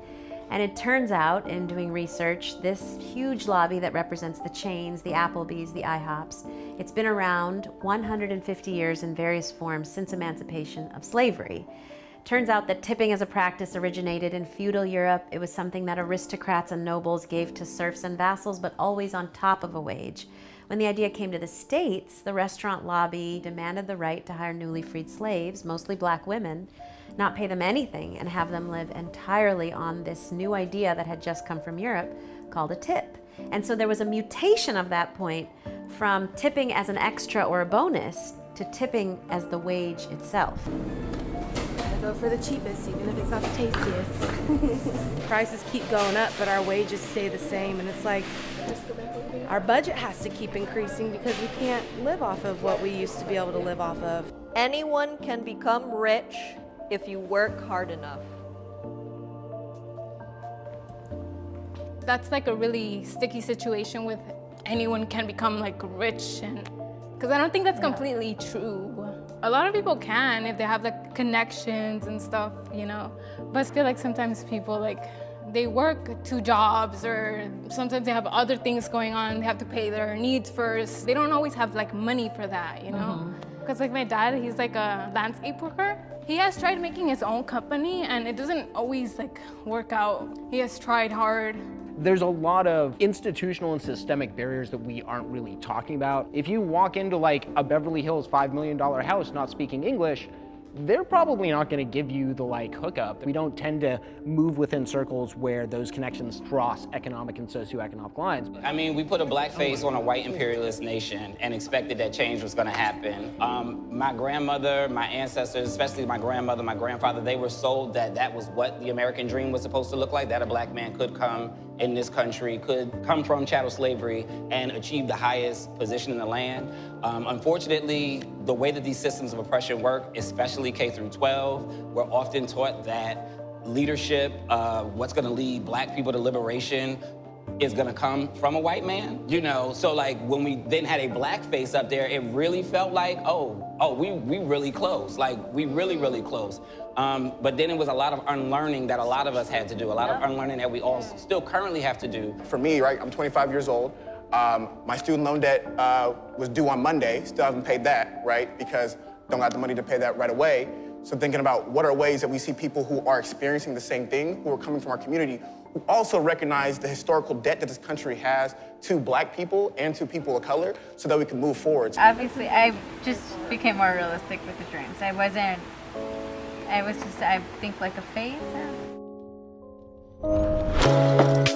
For years, America has told the idealist story of the American dream. We are told that America is a land of opportunity. But is everyone really provided equal opportunities? Let's reduce the 311 million Americans to just a representative 100 people. Make it simple. Here they are. Now let's line them up according to their wealth. Now let's reduce the total wealth of the United States, which was roughly $54 trillion in 2009, to this symbolic pile of cash. And let's distribute it among our 100 Americans. Well, here's socialism, all the wealth of the country distributed equally. We all know that won't work. We need to encourage people to work and work hard to achieve that good old American dream and keep our country moving forward. Here's that ideal we asked everyone about. Something like this curve. This isn't too bad. We've got some incentive, as the wealthiest folks are now about 10 to 20 times better off than the poorest Americans. But hey, even the poor folks aren't actually poor, since the poverty line has stayed almost entirely off the chart. This is what people think America's wealth distribution actually looks like. Not as equitable, clearly. Even this still looks pretty great. Here is the actual distribution of wealth in America. The poorest Americans don't even register. They're down to pocket change. And the middle class is barely distinguishable from the poor. Only the top 10% are better off. And how much better off? So much better off that the top 2 to 5% are actually off the chart at this scale. And the top 1%, this guy, well, his stack of money stretches 10 times higher than we can show. Here's his stack of cash, restacked, all by itself. This is the top 1% we've been hearing so much about. 1% of America has 40% of all the nation's wealth.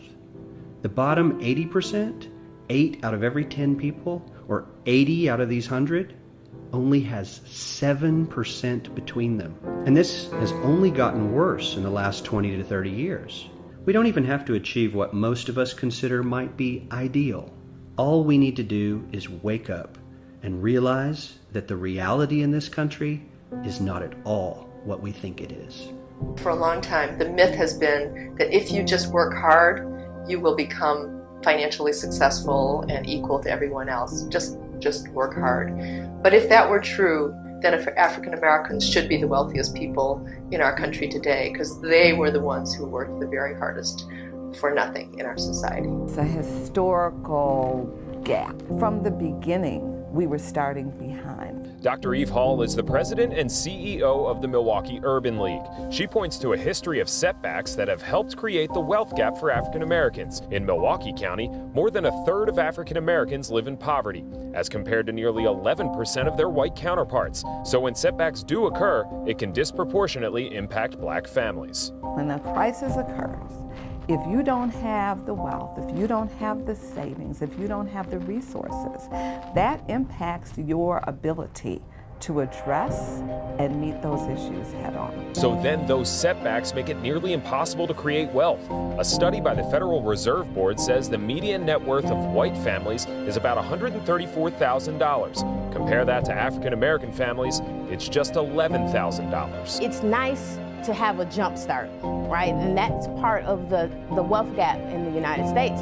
We're always starting from scratch. Race, class, and gender discrimination and oppression were baked right into the foundation of the society. The country was founded on misappropriating the land of the Native people, appropriating the labor of the black people who were brought as slaves, and others. And all of that is just baked in. And so there are accumulated advantages and disadvantages across generations. And that's where we have to remember that this is a settler nation, that the land was not unoccupied when the Europeans came here. So they basically stole the land from the Native American population. And when I say land, it's not just land, but it's natural resources as well. For African Americans, it was the theft really of their whole personhood. So, we think that it's natural to work and earn an income. The people who were enslaved did not even earn an income.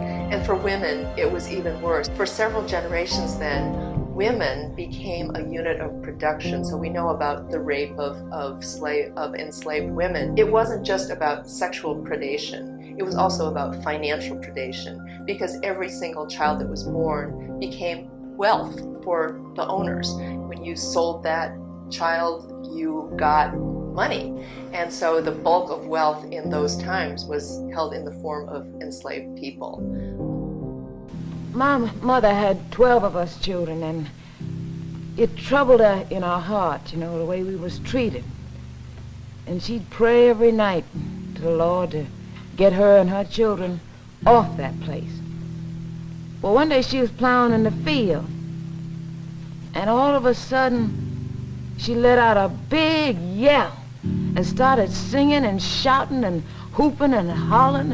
And Master Jim came running and he says, "What's all this going on out in the field? You think I sent you out here just to hoop and yell? No, sorry, I sent you out here to work. And you better work. I'll put this cowhide across your black back." And my mama, she just smiled all over her face. The legacy of slavery and decades of discriminatory practices have been integral in shaping the economic landscape of the United States. And as inequality continues to grow here in the U.S., it shatters the idea of the American dream accessible to all. Recently, New York Times did a study that followed the lives of boys who grew up rich. The white boys raised wealthy are depicted as yellow, and the black boys raised wealthy are blue. Based on the data collected, it's evident that most white boys raised wealthy will remain wealthy, whereas the black boys will not. Kiara Bridges, a law professor at Boston University, explains the reasoning behind the outcome of the study. She states that even if you're brought up in a more affluent area, it's still hard for black boys to present themselves as independent from the stereotype of black criminality. There's deep unconscious bias that drives a lot of this. And, all those institutions you mentioned, schooling, education, healthcare, criminal justice, employment, there are definitely disadvantages. One of my oldest son has an African name, first name. And when he sends out resumes, he did not get as many responses as even his black friends with sort of standard European sounding names. Stephen, Jack, and John are going to get more callbacks than Omari. It's important to note that implicit bias is only one piece of the economic inequality in the U.S. There are very large political, financial, and societal ways in which people of color are consistently being marginalized within the economy. One example of this can be seen in terms of home ownership. Well, in terms of housing, we had, I started to talk a little bit about the Depression and some of the programs that went into effect. The first thing that went into effect was the Homeowners Loan Corporation, and that was to rescue people whose homes were going under and were in danger of foreclosure. So money was given to many people, or their mortgages were renegotiated, and that's kind of like what we're hoping today. But the thing is, that was done for white families and not for African American families. You've all heard of the practice of redlining, but that was when that was instituted. And it was, again, it came from government policy that people of color, especially African Americans, were poor risks. Therefore, don't lend in those communities, don't help them renegotiate their mortgages. So again, the proportion of people who lost homes in the Black community was much greater than in the white community.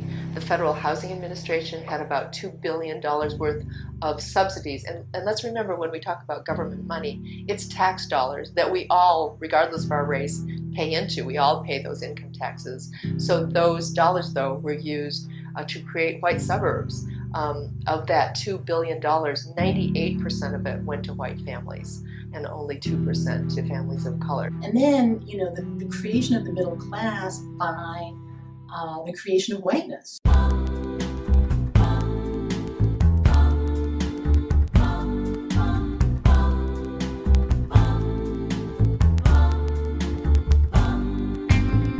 Congealing all those white ethnic groups into a category called white, moving them out to the suburbs, investing some huge amount of money from the FHA in racially restricted white communities, which built wealth for middle class and kept Black people and brown people and yellow people out. So we want to talk about class as the driver. You can't talk about our class structure without talking about race.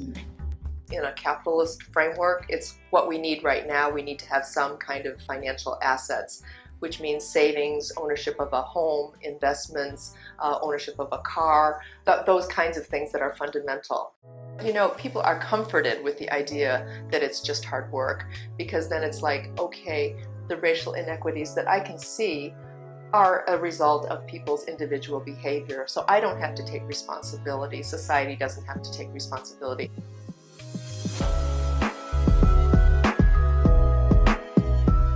Since people of color generally don't have a lot of inheritance, and we're not talking about huge amounts, even $10,000 to help you with your down payment or to help you with college so you don't come out with so much debt, that's huge, and we call that sometimes a transformational asset. So in fact, while the income gap has closed a little bit, the asset gap has grown. Do you want to say class is the major driver? I'm going to go back to what was our class structure built on?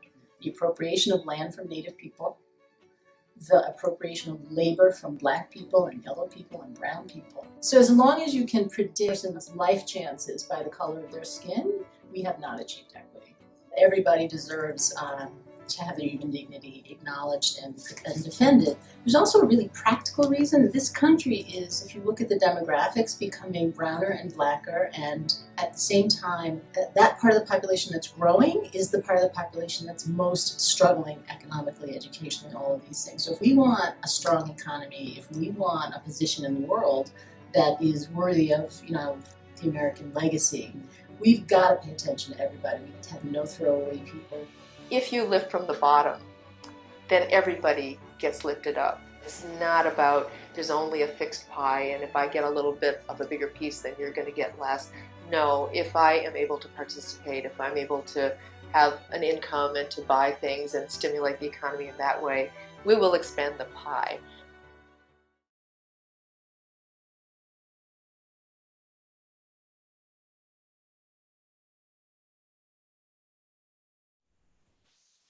Hi, everyone. This is Sandy Holman again with her incredible Culture Co-op interns and just incredible individuals on their own. I had a chance to look at the chat and I wanted to respond to a few things. But first of all, I want to thank you again for joining the second 4 parts of our documentary. A couple of you asked, or someone mentioned it would have been wonderful to have our mayor, our first Latinx mayor, Gloria Partida. We would have loved to have her. This was filmed quite a bit ago. And although we've updated some of these sections, it was completed before it was done, but that's a great idea because I'd love to have her face in that political section saying something. The other thing is that, yes, for those of you who are going to be wanting to use this in classrooms, we actually recommend that you only do a section at a time with the pre-discussion that we've created in PowerPoints and the post-discussion and the little snippets of homework in between. We actually recommend you don't show this from beginning to end. It's a lot to take in, not to mention you'd be sitting down for about 4 hours. So we will have the guide done by the end of this summer, and that will be available for schools to use who I hope are bold and brave enough to address the issues that we all need to be talking about and strategizing around. I also saw the comment from, I'm not sure how old you are, but you are right. These are things that are not taught in our schools. I've heard this from many of my interns as we've talked about some of these issues, that they did not learn any of these things in schools. They learned them from other places, either here at this internship, on their own, doing research and so forth. And that is a tragedy. There's a lot of room for major transformation in creating a pluralistic curriculum. And then somebody else asked me about the process, which I'm going to have my interns just do really quickly because we weren't going to do another question and answer, but I'm seeing chats come in. And so if you are willing to hang just a few minutes, I will do this. Interns, someone asked, what was the process involved in you gaining this information? How did you get this information? I put in the chat, I answered someone on the text, that some of it you learned here, some of it you learned on your own. So I'm going to ask Simon, how were you able to get the information to do your section, for example? Or what are some of the things that you did that helped you understand these issues were going on as far as the documentary, to be able to do such a good job with the work that you've done? Yeah, it was, it's not like I had a guide or anything. It's really just I had to research everything on my own, watching interviews and watching documentaries and reading about things that I would research later, and like finding little snippets of people who have who are credible enough to say the things that they're saying. So it's really a matter of finding those credible sources and including those. It's just really, on research side, it was super intensive, the process of it, especially for education. So I was going into this with from ground zero. Like I barely knew anything about the systemic racism in our education system. So I really deep dove into listening hours of footage and interviews and news coverage and articles, and really just finding a commonality between all of them, the main topics. And I really wanted to make sure all those different sources had something to say for particular issues, so that we would see many perspectives. And that was a big part of my process. Okay, thank you. And how about you, Michaela? What helped you learn the things you need to do to work on the white supremacy section with your incredible team here? I read quite a few books. I watched a lot of YouTube videos, and I'm a very auditory learner, so I listened to quite a few podcasts and whatnot. And yeah, it was very much just deep diving into all of that. So. And Christine, how about you? Yeah, so Sandy had recommended a couple books for us to read last summer, and those, I believe, were White Fragility, Stamped from the Beginning, and then The Browder Files, and all of those books were really, really helpful in just getting more like strict, discrete definitions for a lot of things, because I feel like there's a lot of things that I would notice or that I'd heard about, but I didn't have a great way to describe it. So I think those books were really, really helpful. just as well as doing my own research and again, watching interviews, TED Talks, podcasts, audiobooks, all kinds of stuff. And alum, and we're going to be real quick. And if Michaela, if you could look at the chat and see if there's any last minute questions coming in. Alum, what helped you? What helped you learn what you need to know to do this part? Thank you, Christine. For me, it was the same as like the others. It was just a lot of outside research, reading books and watching videos and interviews, so I could get like a good understanding of what I was supposed to be a part of, like teaching other people. And thank you, Winona. Yeah, I think the same as everyone else. Adding on to that, me and the team made like an outline together, and then we kind of filled in for each other. So we had like outlined every single section we wanted to do for the white supremacy section, and then we just met up and like we looked at everyone's section and go like, oh, like maybe you can talk about this in your section as well. Like, oh, I heard this from a podcast or a book. Like, maybe we should mention this, and et cetera, et cetera. Yeah, everyone was good help. So on top of interviews, podcasts, and research that I did myself, also my team who has been amazing. So yeah.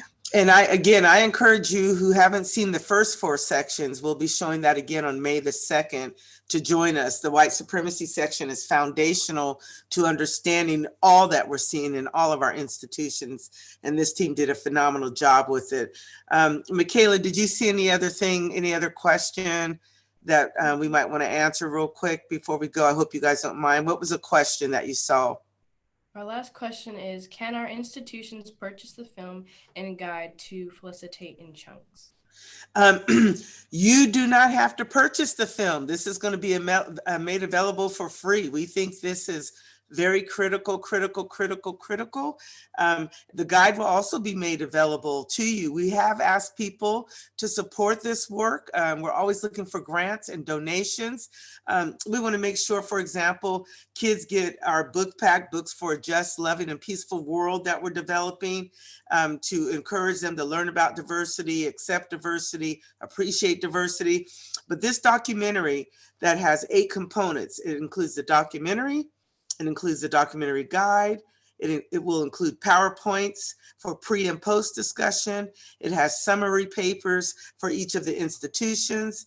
It has a have and have nots PowerPoints that goes with it, as well as ongoing equity and inclusion workshops. The latter part, because of people's time, you will have to pay something for, but all of that is going to be ultimately made available. And again, we are looking for donations and grants so that we can make this happen in full. But after, probably toward the end of this year, early next year, this will be put on the website for anyone who wants to access it. And I say that because we have to finish the documentary guide. I do want to encourage people not to show things out of context. Some of these sections are designed to be able to stand on their own, but some of them, like the criminal justice section, to show it out of context without that pre-discussion, the post-discussion, without that facilitated guide, could actually not be, it could be kind of dangerous. It could inflame people in the wrong way. When it's done right, it is a facilitated learning process.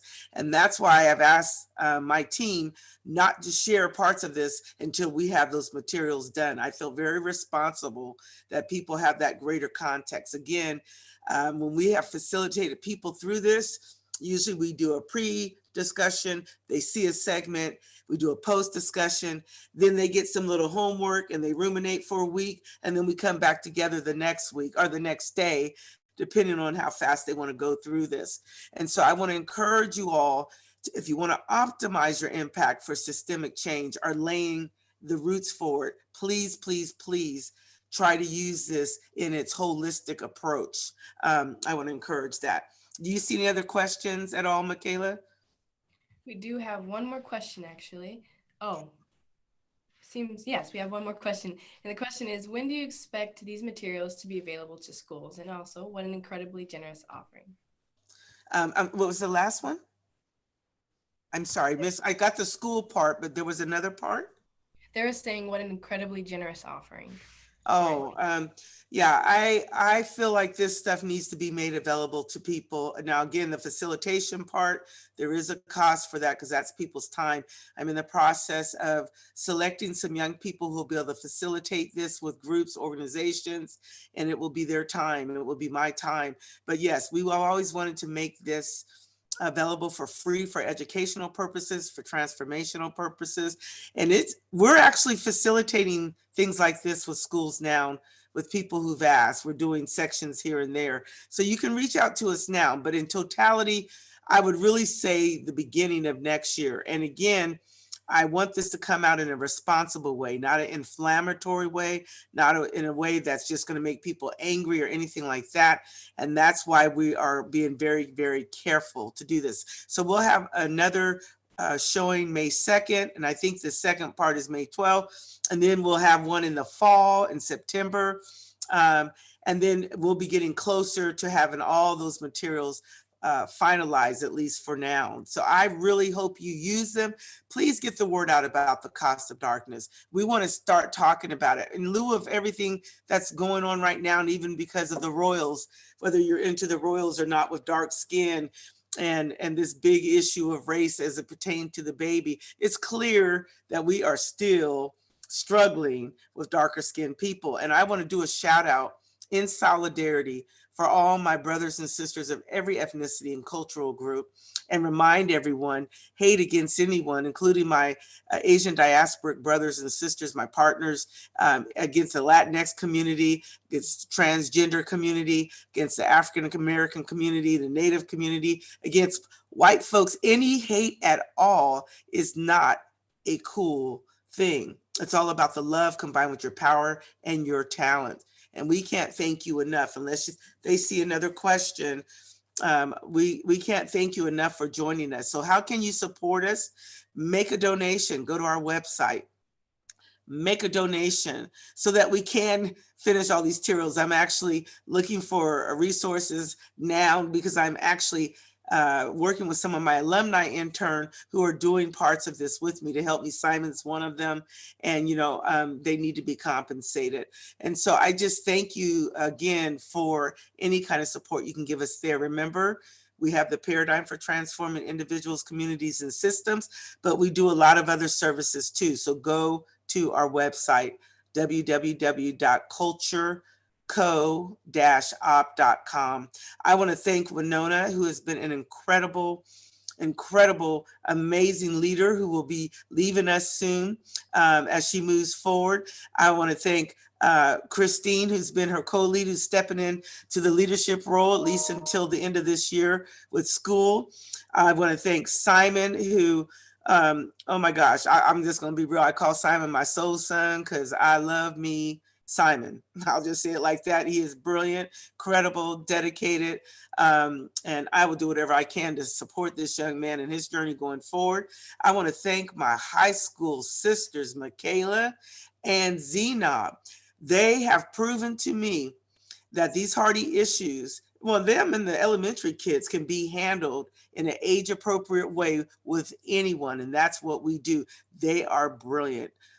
Thank you all for joining us today. I think we got all the questions right, Michaela. No other questions?